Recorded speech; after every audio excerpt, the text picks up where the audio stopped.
ഈ കോഴ്സ് കഴിഞ്ഞിട്ടുള്ള ഓപ്ഷൻസ് എന്തൊക്കെയാണ്? അത് അത്ര കോമൺ ഒരു കോഴ്സ് അല്ലല്ലോ. അപ്പോൾ ഇത് കഴിഞ്ഞിട്ടുള്ള പ്ലേസ്മെന്റ് ഓപ്പർച്യൂണിറ്റീസ്, സ്കോപ്പ്, അതൊക്കെ എല്ലാവർക്കും ഡൗട്ട് ഉണ്ടാവും. അപ്പോൾ അതെന്തൊക്കെയാണ്?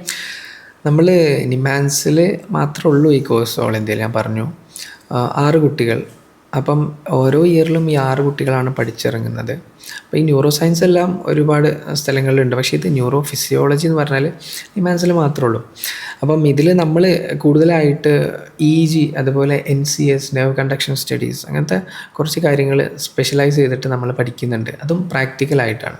അപ്പോൾ നമ്മളൊരു ക്ലിനിക്കൽ ന്യൂറോ ഫിസിയോളജിസ്റ്റ് ആയിട്ടാണ് വർക്ക് ചെയ്യുക. നമ്മൾ ഒന്നെങ്കിൽ നമുക്ക് ആ ഒരു സ്റ്റഡി അങ്ങനെ ആ ഒരു പാത്തിൽ പോവാം, അല്ലെങ്കിൽ നമുക്ക് ജോബ് ഓപ്റ്റ് ചെയ്യാം.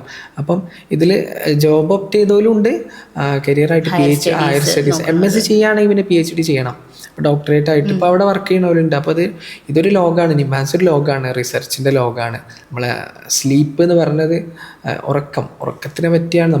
ഉറക്കമാണ് നമ്മളുടെ മെയിൻ. ഉറക്കത്തിൽ നമ്മൾ എന്തെല്ലാം ആക്ടിവിറ്റീസ്, നമ്മളെ ബ്രെയിൻ്റെ ഇലക്ട്രിക്കൽ ആക്ടിവിറ്റീസ്, ഇതെല്ലാം സ്ലീപ്പ് സ്റ്റഡി ഒക്കെ നമ്മൾ അപ്പോൾ ഫസ്റ്റ് ഇയർ മുതൽ തന്നെ സ്ലീപ്പ് സ്റ്റഡി നമ്മൾ നോക്കുന്നുണ്ട്. സെക്കൻഡ് ഇയർ മുതൽ നമ്മൾ തന്നെ ചെയ്തു തുടങ്ങും സ്ലീപ്പ് സ്റ്റഡീസ് എല്ലാം. അപ്പം ഇതിൻ്റെ ഒരു കോമ്പിനേഷനാണ് ഞാൻ പറഞ്ഞു. പിന്നെ ഇതിൽ നമ്മൾ പഠിക്കേണ്ട സബ്ജക്റ്റുകൾ അനാട്ടമി, ഫിസിയോളജി, പിന്നെ ബയോമെഡിക്കൽ എഞ്ചിനീയറിംഗ് എന്ന് പറഞ്ഞാൽ ഫിസിക്സിൻ്റെ ഒരു ആപ്ലിക്കേഷൻ വരുന്നുണ്ട്. അതാണ് ഈ ഫിസിയോളജി. നമ്മളെ നിമാൻസിൽ മാത്രമാണ് ഈ ബയോമെഡിക്കൽ എഞ്ചിനീയറിംഗ് കൂടി നമ്മൾ പഠിക്കുകയാണല്ലോ. അപ്പം ഇതിൻ്റെ ഈ കറണ്ട് നമ്മൾ കൊടുക്കേണ്ടി വരും, പേഷ്യൻസിന് കറണ്ട് ഡെലിവറി ചെയ്യണം.